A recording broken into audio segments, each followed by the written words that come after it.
If you've ever looked at a map, a satellite image, or even Google Earth, you know there are those weird fuzzy patches, those pixelated errors that scream, "Something is here, but you are not allowed to see it." For months, I was obsessed with one specific location, a geographic anomaly that was supposed to be nothing but empty desert, yet every reliable source, historical records, old pilot logs, even whispers from retired engineers, pointed to a massive, complicated structure hidden beneath an intentional digital smear. I knew, deep down in my gut, that I had to see it, and I promise you, what I found completely changed my understanding of what is real and what is manufactured truth. You are not going to believe where I went, or more accurately, where I went that technically, legally, and officially does not exist at all. Hello everyone, and welcome back to the channel. I'm so happy you're here today, because this story requires your complete attention, maybe a cup of coffee, and definitely a comfortable seat, because we are diving headfirst into an adventure that felt less like exploration and more like breaking the most fundamental rule of reality itself. My journey started 5 months ago when I stumbled upon an old forum thread discussing an abandoned Cold War-era project referred to only as Project Chimera, located in a remote, high-altitude region of the North American interior. The coordinates were vague, confusing, and contradictory, seemingly designed to lead any curious searcher into a perpetual loop of dead ends, thick brush, and treacherous terrain, which only served to fuel my growing obsession, transforming a casual research project into a desperate mission for verifiable proof.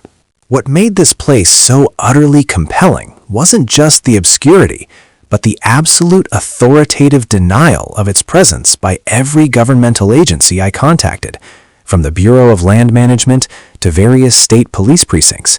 They all gave me the same rehearsed, sterile response.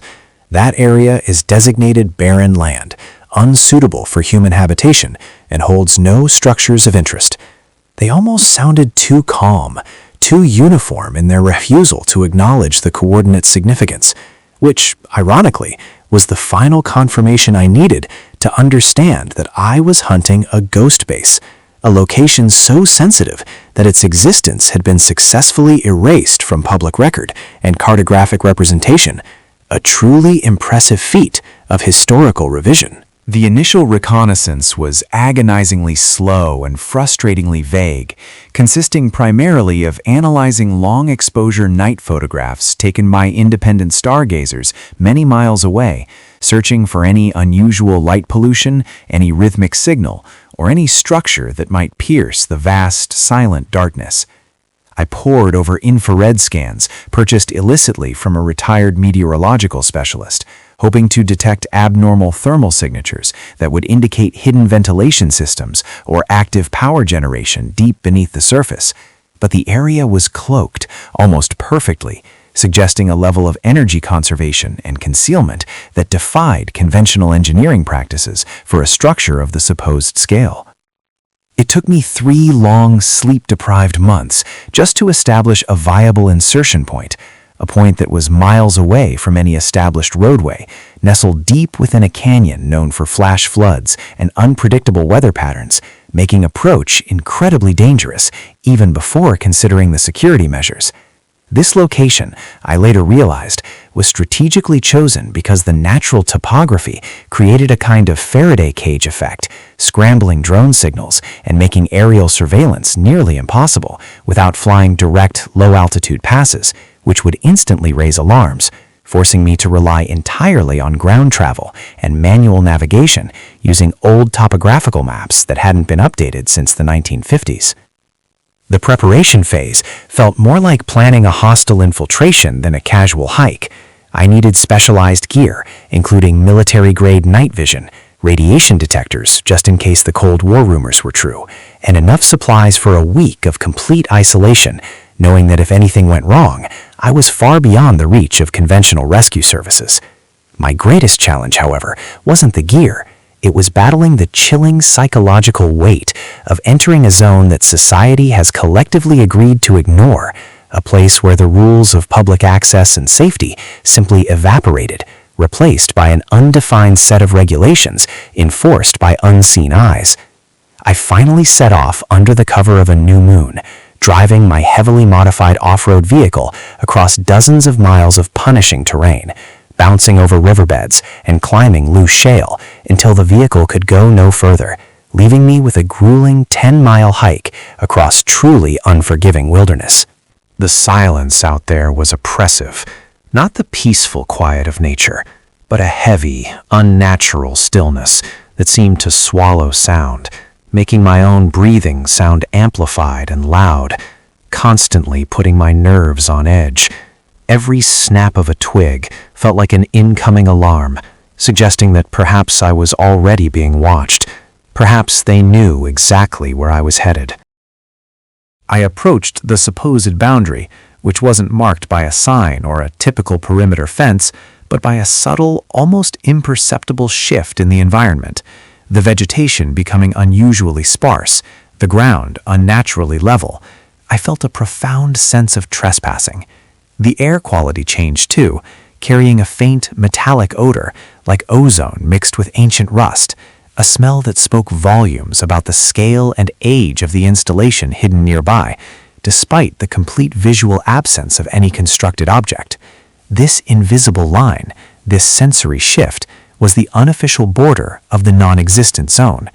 My heart hammered against my ribs when, through the faint light of my headlamp, I sallallahu alaihi wasallam it, not a fence, but a series of deeply embedded concrete markers, nearly flush with the ground, spaced exactly 50 yards apart, each engraved with a symbol that looked like a highly stylized inverted pyramid, suggesting a level of bureaucratic formality that contradicted the official denial. These weren't amateur markers. They were professionally surveyed boundary points, meticulously placed to define a perimeter that the government insists doesn't exist, serving alayhi salam undeniable physical evidence of a massive territorial claim. I crossed the line, sinking my boots into soil that, according to official documents, shouldn't have been restricted in any way, and the moment my entire body was within that marked boundary, a chilling sensation washed over me, a feeling of being completely exposed despite the darkness. The radiation detector remained silent, thankfully, but the atmosphere felt charged, almost humming with an unseen energy, the same low-frequency buzz you sometimes hear near industrial power stations, only this sound was organic and pervasive, seeming to rise directly from the earth beneath my feet. It took another hour of careful, slow movement to reach the primary structure, which wasn't visible from the outside at all. It was sunk deep into the earth, perfectly camouflaged by a sophisticated system of retractable panels and artificial landscaping designed to mimic the surrounding desert scrub. The entrance was a massive, seamless steel slab, textured and colored to look exactly like the surrounding rock face, yet when I pressed my thermal imager against it, the heat difference was stark. A cold core maintaining a constant internal temperature, indicative of deep subterranean infrastructure. This colossal entry point, the door to the non-existent base, was secured by a locking mechanism that looked impossibly advanced, a biometric scanner recessed into the simulated rock texture, far beyond anything I could hope to bypass. But then serendipity struck. Nestled slightly above the main door, concealed beneath an outcrop, was a maintenance access port, roughly the size of a pizza box, secured by a much simpler, though still robust, 6-bolt plate that seemed to have been overlooked in the primary security planning. Using a specialized set of miniature hydraulic tools and an embarrassing amount of sweat, I managed to crack the plate loose, revealing a dark, tight shaft, clearly designed for technicians and not unauthorized explorers. The air rushing out of the opening was cold and stale, smelling faintly of machine oil and ozone, confirming that whatever was down there was old, immense, and very much active, despite its decades of supposed abandonment. This was my point of no return. Climbing down this dark hole meant crossing an undeniable line into forbidden territory. I lowered myself into the shaft, the silence of the exterior instantly replaced by the muffled, rhythmic thrumming of heavy machinery far below, a sound that resonated through the metal walls of the access tunnel, creating a deep vibration I could feel in my teeth. The climb down seemed to last forever, descending through roughly 3 stories of solid rock before the shaft opened into a vast, cavernous space that took my breath away. A space that absolutely dwarfed anything I had ever imagined. A true city beneath the surface. The initial chamber was a massive maintenance hangar, large enough to house multiple commercial jetliners, illuminated by banks of flickering, antiquated fluorescent lights that hummed painfully high above, casting long, distorted shadows across the dust-covered concrete floor. Everywhere I looked, there were rows of forgotten equipment, massive, inert generators, spools of heavy-gauge cable the size of truck tires, and strange, unlabeled storage containers secured with heavy chains, all hinting at a tremendous operational capacity that had been mothballed but not dismantled, waiting for an activation signal. What truly struck me wasn't the machinery, though. It was the sheer scale of the deception. To build something this vast, this complex, and then successfully remove every trace of its existence from public memory and official records required an unprecedented level of coordination, resources, and commitment to secrecy. It implied that the importance of this facility far outweighed the inconvenience of maintaining a decades-long cover-up, suggesting its purpose was absolutely vital to national security, or perhaps something far stranger. Moving deeper into the complex, I navigated through a labyrinth of identical, sterile corridors, all painted a dull, peeling institutional gray, their surfaces marked only by faded stencil numbers and directional arrows pointing towards sectors labeled things like Sub-Level 5 Containment and Central Processing Unit B. The base was eerie, utterly devoid of human presence, yet it didn't feel abandoned. It felt paused, like someone had pressed a gigantic, complex hold button moments before I arrived, ensuring everything was pristine but lifeless. Then I found the main control room, sealed behind a heavy, soundproof steel door that thankfully yielded to a simple magnetic card swipe, a card I found conveniently discarded near a defunct water cooler, an oversight I was profoundly grateful for. Stepping inside was like walking into a time capsule set specifically for 1978. Massive reel-to-reel tape drives, analog monitors displaying static, and huge banks of blinking vacuum tubes that were still faintly warm to the touch, suggesting they had only recently ceased operation. On the central console, I found something that made the hair stand up on my neck, a single operational display screen, small and green, showing a countdown timer. It wasn't counting up, it was counting down, and the remaining time indicated was terrifyingly short, less than 48 hours until whatever this system was designed to do reached its 0 point, triggering an event I could not possibly comprehend, but instantly knew I wanted no part of witnessing from the inside. This discovery sent a bolt of pure adrenaline through me, instantly replacing curiosity with cold, hard fear. I didn't need to know the base's purpose anymore. I just needed to leave. The realization that I was standing in a live, ticking time bomb, even if the timer was decades old, was overwhelming, making the sterile quiet of the base feel suddenly hostile and predatory, as if the walls themselves were closing in on me. I spun around to head back the way I came, but in my panic, I took a wrong turn, ending up in a dimly lit, narrow passage that was clearly not part of the main circulation path.